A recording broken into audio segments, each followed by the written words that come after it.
మోంతా తుఫాన్ ప్రభావం కోస్తా జిల్లాల్లో ఈదురుగాలులతో కూడిన వర్షాలు కురుస్తున్నాయి. తుఫాన్ దగ్గరకు వచ్చే కొద్దీ మరింత ప్రభావం చూపిస్తోంది. గడిచిన 6 గంటల్లోనే గంటకు 17 కిలోమీటర్ల వేగంతో కదిలింది మోంతా తుఫాన్. ప్రస్తుతానికి చెన్నైకి 480 కిలోమీటర్ల దూరంలో, అటు కాకినాడకి 490 కిలోమీటర్లు, విశాఖపట్నంకి 560 కిలోమీటర్ల దూరంలో కేంద్రీకృతమై ఉంది. పశ్చిమ వాయువ్య దిశగా కదులుతూ రేపు ఉదయానికి తీవ్ర తుఫానుగా మారే అవకాశం ఉంది. అలాగే రేపు రాత్రికి కాకినాడ సమీపంలో తీరం దాటే అవకాశం కనిపిస్తోంది. ఇక తీరం వెంబడి గంటకు 90 నుంచి 110 కిలోమీటర్ల వేగంతో బలమైన ఈదురుగాలులు, మరింత అప్రమత్తంగా ఉండాలి అని చెబుతున్నారు.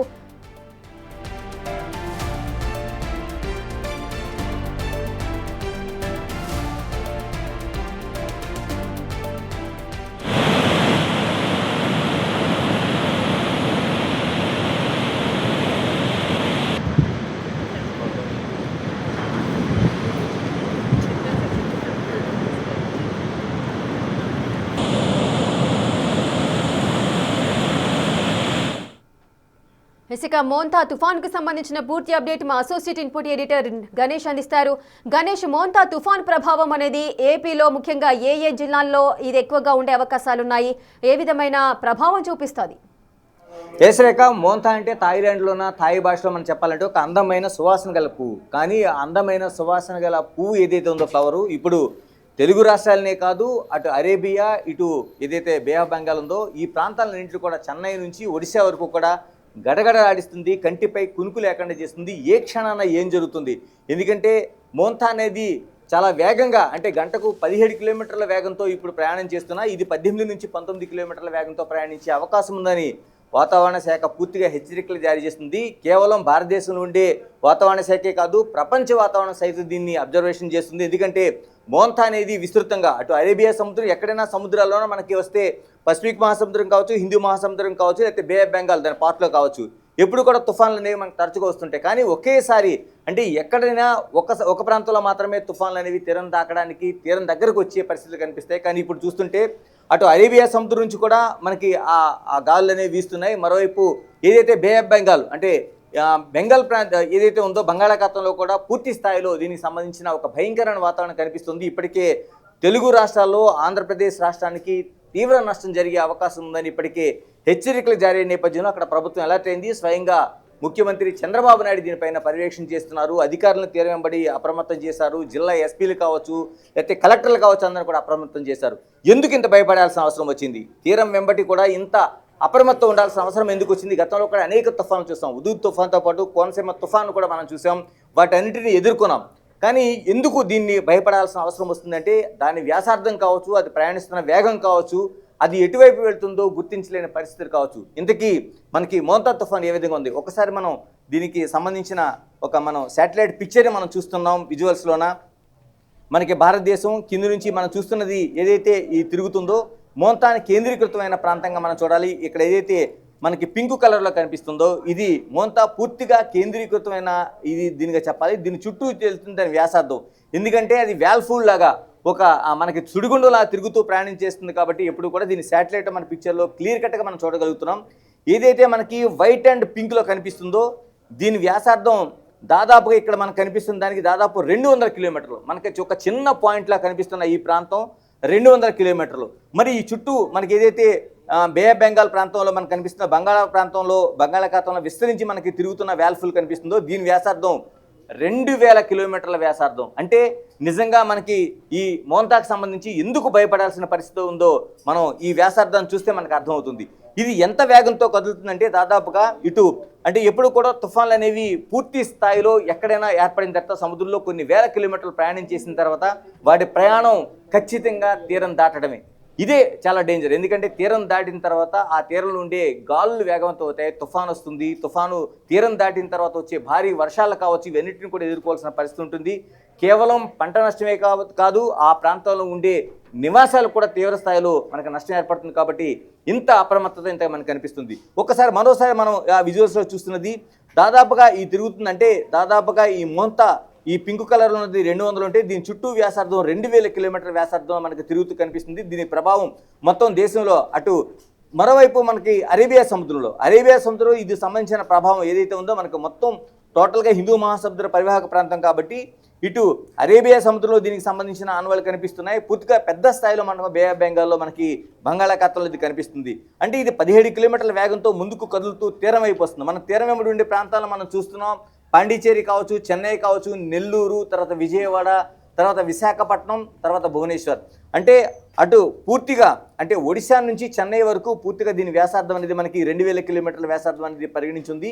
ఇది ఏదైతే పింక్ కలర్లో ఉన్నది పూర్తిగా ఉండే ఈ మోంతా తుఫాను సంబంధించింది ఎక్కడ తీరం దాటుతుంది, దీని కొన ఎటువైపు ఉందని చూస్తే ఖచ్చితంగా మనకి ఇటు నెల్లూరు విశాఖపట్నం మధ్య అంటే ఖచ్చితంగా మనకి కాకినాడ తీరం అనేది కనిపిస్తుంది. ఇప్పటికే వాతావరణ శాఖ అంచనా వేసింది కాకినాడ తీరాన్ని తాకే అవకాశం ఉందని స్పష్టంగా వాళ్ళు చెప్పారు. కాకినాడలో ఎక్కడ తాకుతుంది అనేది ముందుగా కాకినాడ తుని మధ్యలో దీని తీరం తాకే అవకాశం ఉందన్నారు. కానీ ఇప్పుడు ప్రతి 3 గంటలకి అప్డేట్ చేస్తున్నారు కాబట్టి 3 గంటలకి అప్డేట్ చేస్తున్న ఈ సమాచారాన్ని ఎప్పటికప్పుడు శాటిలైట్లో తీసుకుంటున్నారు కాబట్టి దీని ప్రకారం ఇప్పుడు మనకు కనిపిస్తున్నది కాకినాడ కోనసీమ ప్రాంతాన్ని తాకితే గతంలో కోనసీమ మన తుఫాను చూసాం. కోనసీమ తుఫాను ఎంత కల్లోలం సృష్టించింది, ఎంతవరకు పంట నష్టాన్ని కలిగించింది, ఎంత అటు ఆస్తి నష్టాన్ని కాదు ప్రాణ నష్టాన్ని కూడా చేసిన అతిపెద్ద తుఫానుగా మనం చూడాలి.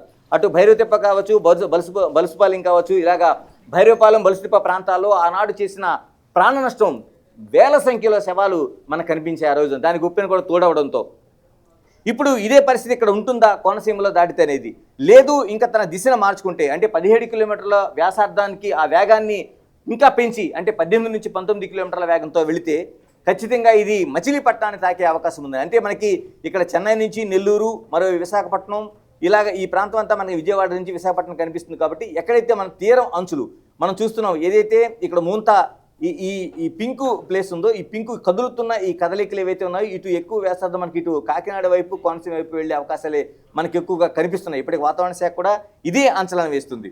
అంటే తీరం దాటడానికి రేపు మధ్యాహ్నానికి ఇక్కడ మనకి టైం లైన్ కూడా వేశారు దీన్ని. అంటే రేపు మధ్యాహ్నం దాటిన తర్వాత 4 గంటలకు తీరం దాటే అవకాశం ఉంది అనేది ఒక అంచనా వేస్తున్నారు.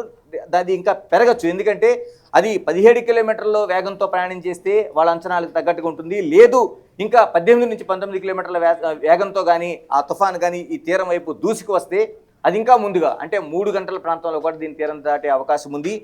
తీరం తాకడం ఒకటైతే తీరం దాటిన తర్వాత ఉండే ఉపద్రవం కావచ్చు, ఇవన్నిటిని కూడా పెద్ద అంచనా వేయాలి. తీరం తాకేటప్పుడు ఉండే గాలులు దాదాపుగా మనకి ఒక 90 నుంచి 110 కిలోమీటర్ల వేగంతో గాలులు వీస్తాయి. ఆ గాలులన్నీ ఉంటాయి. కానీ తీరం దాటిన తర్వాత ఏంటనేది తీరం దాటిన తర్వాత భారీ వర్షాలు అంటే రెడ్ అలర్ట్ అనేది చాలా వరకు ఆంధ్రప్రదేశ్ ప్రాంతంలో ఇచ్చారు. ఆంధ్రప్రదేశ్లో రెడ్ అలర్టు, తర్వాత ఆరెంజ్ అలర్టు.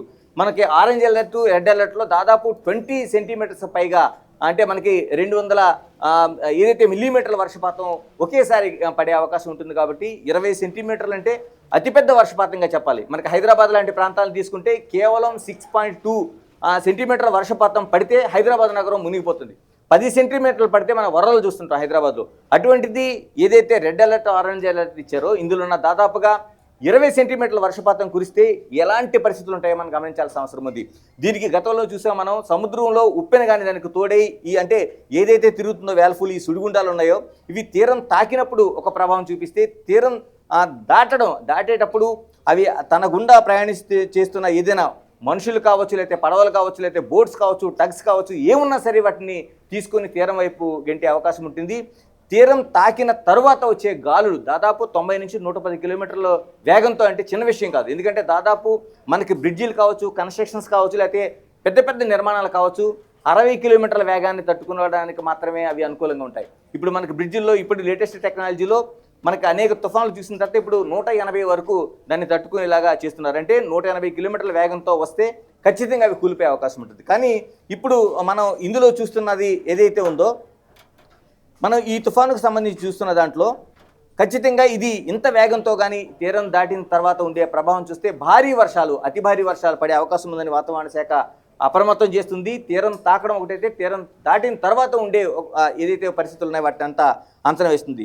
అందుకనే ముందుగా రేపు మధ్యాహ్నానికి తీరం తాకే అవకాశం ఉందంటున్నారు. ఆ తర్వాత రేపు సాయంత్రానికి రాత్రానికి తీరం దాటే అవకాశం ఉందనేది ఒక స్పష్టమైన అంచనా వేస్తున్నారు. దీంతో పాటు రేపు మంగళవారం, ఎల్లుండి బుధవారం నాటికి ఎల్లుండికి పూర్తి ప్రభావం అంటే మనం ఏదైతే తీరం దాటిన తర్వాత ఉండే ఏదైతే ప్రభావం ఉంటుందో ఆ ప్రభావం పూర్తి స్థాయిలో మనకి కనిపించే అవకాశం ఉంది. ఈ ప్రాంతాలను మొత్తం అంటే ఇక్కడ మనకి విజయవాడ కావచ్చు, విశాఖపట్నం కావచ్చు, నెల్లూరు కావచ్చు, చెన్నై ఈ ప్రాంతాలు పూర్తిగా ప్రధానంగా తీరం తాకే ప్రాంతం. అంటే అది ఏదైతే గురిపెడుతుందో ఆ ముంతా గురిపెట్టిన ప్రాంతం కాకినాడ, కోనసీమగానైతే ఆంధ్రప్రదేశ్ రాష్ట్రంలో చాలా అతిపెద్ద నష్టాన్ని మనం చూడబోతున్నాం. మరోవైపు దాన్ని మచిలీపట్నం వైపు వెళ్తే మచిలీపట్నం అంటే అటు కృష్ణా పరివాహక ప్రాంతం కావచ్చు, ఇదంతా నెల్లూరు కావచ్చు, ఇవన్నీ కూడా ప్రభావితం చూపే అవకాశం మనకు అతిపెద్దగా కనిపిస్తుంది. మరోవైపు ఇదంతా ఆంధ్రప్రదేశ్కి సంబంధించింది. మరి తెలంగాణకు సంబంధించింది హైదరాబాద్ ప్రాంతం కూడా మనకు కనిపిస్తోంది. హైదరాబాద్ కూడా ప్రమాదం ఉంది. అంటే అంత స్థాయిలో లేకపోయినా భారీ వర్షాలు, ఈదురుగాలు వీచే అవకాశం ఉందని హైదరాబాద్ వాతావరణ కేంద్రం ఇప్పటికే హెచ్చరికలు జారీ చేసింది. దీనికి ప్రధానంగా ఇటు బే ఆఫ్ బెంగాల్లో బంగాళాఖాతంలో ఉండే ఈ మోంతాన్ ప్రభావంతో వస్తున్న ప్రభావం తీరం దాటడమే కాదు, మరోవైపు అంటే అరేబియా సముద్రంలో కూడా అనేక తుఫాన్లు ఉంటాయి. అందులో ఈ తుఫాన్లు అంటే రెండు గాలులు వీస్తున్నప్పుడు ఒకవైపు నుంచి ఒకవైపు సునాయాసంగా వెళ్ళిపోవాల్సిన అవసరం ఉంది. కానీ రెండు గాలులు క్లాష్ అయితే మాత్రం మధ్యలో ఉండే ప్రాంతాలకు ఖచ్చితంగా ప్రభావం చూపిస్తుంది. కాబట్టి హైదరాబాద్ ప్రాంతానికి కూడా ఈ తుఫాను ప్రభావం ఉంటుంది. భారీ వర్షాలు పడే అవకాశం ఉంది.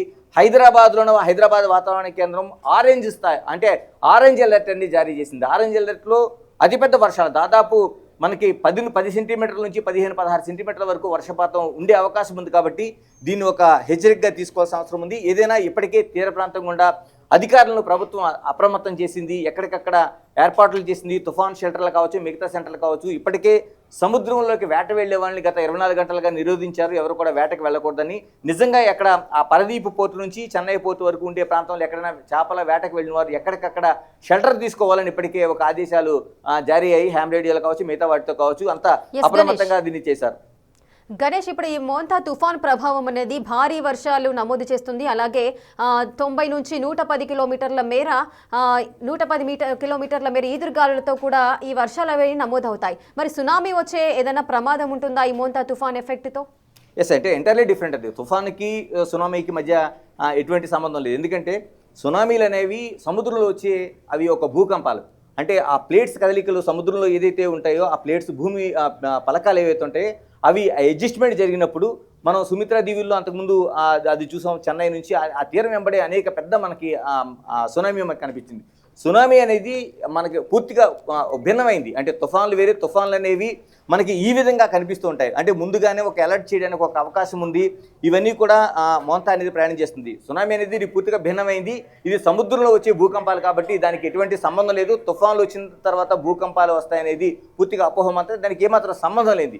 అందుకని మనం ఇప్పుడు భయపడాల్సిందంతా కేవలం మోంతా తుఫాను ఎంత వేగంతో ప్రయాణం చేస్తుంది, ఎంత విస్తీర్ణంతో ప్రయాణం చేస్తుంది. ఎందుకంటే ఇది ఎప్పటికప్పుడు దాని దిశను మార్చుకుంటుంది, తన వ్యాసార్థాన్ని మార్చుకుంటుంది, తన వేగాన్ని మార్చుకుంటుంది.